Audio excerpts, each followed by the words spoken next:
Assalamualaikum warahmatullahi wabarakatuh. Sahabat YouTube dimanapun berada. Dikutip dari ayobandung.com, honorer R2, R3, dan R4 di instansi ini lulus 100% tanpa terkecuali. Namun, bisa gagal diangkat P3K panuh waktu karena kesalahan ini. Lengkong, ayobandung.com. Selamat bagi tenaga honorer R2, R3, dan R4 pada seleksi P3K tahap 2 yang berhak melanjutkan ke tahap berikutnya usai pengumuman hasil seleksi akhir. Kementerian Pemuda dan Olahraga atau Kemenpora menjadi sorotan publik usai mengumumkan hasil seleksi pegawai pemerintah dengan perjanjian kerja atau P3K tahap 2 tahun 2024. Dalam pengumuman yang dirilis melalui situs resmi kementerian, seluruh peserta dinyatakan lulus 100% di seluruh jabatan formasi yang tersedia.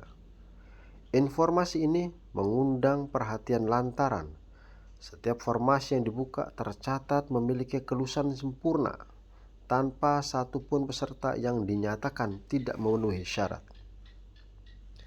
Hasil tersebut mencakup peserta dari berbagai kategori status kepegawaian, mulai dari ex-tenaga honorer kategori 2 atau THK 2 berkode R2, non-ASN terdata R3, hingga non-ASN tidak terdata atau R4. Data resmi yang tercantum dalam pengumuman menunjukkan bahwa peserta dengan kode R2, R3, dan R4 seluruhnya memperoleh hasil L atau lulus sesuai dengan ketentuan Keputusan Menteri Pan-RB nomor 347 tahun 2024. Dalam keterangan resmi disampaikan pada bagian pengantar pengumuman dijelaskan arti kode kelulusan sebagai berikut. L artinya lulus berdasarkan Kemenpan RB nomor 347 tahun 2024. R2 garis miring L titik 2 X THK 2 yang lulus.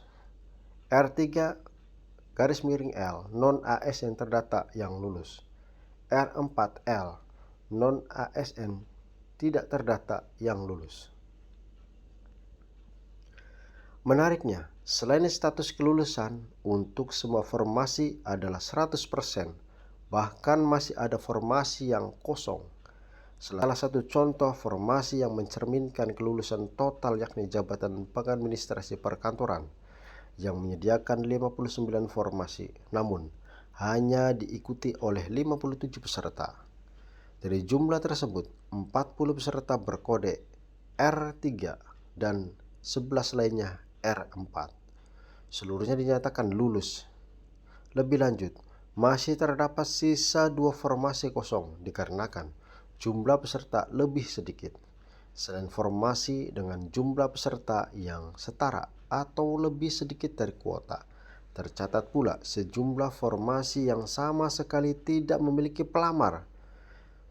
Situasi ini menggambarkan bahwa tidak hanya tingkat kompetensi yang rendah di sebagian formasi, namun juga efisiensi penempatan bagi para tenaga honorer yang telah lama mengabdi di lingkungan Kemenpora. Bagi pelamar dari instansi lain yang hasil seleksinya belum diumumkan, dihimbau untuk bersabar. Pasalnya, proses pengumuman dilakukan secara bertahap atau masing-masing instansi pemerintah tidak dilakukan secara serentak secara nasional.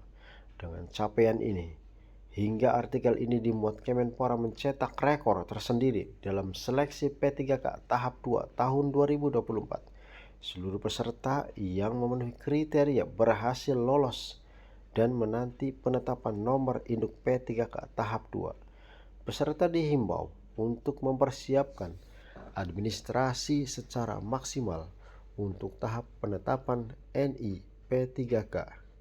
Meski demikian, peserta kemungkinan bisa gagal diangkat P3K penuh waktu apabila tidak mengikuti proses seleksi P3K tahap 2 hingga akhir.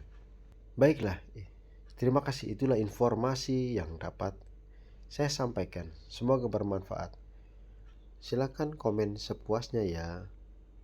Assalamualaikum warahmatullahi wabarakatuh.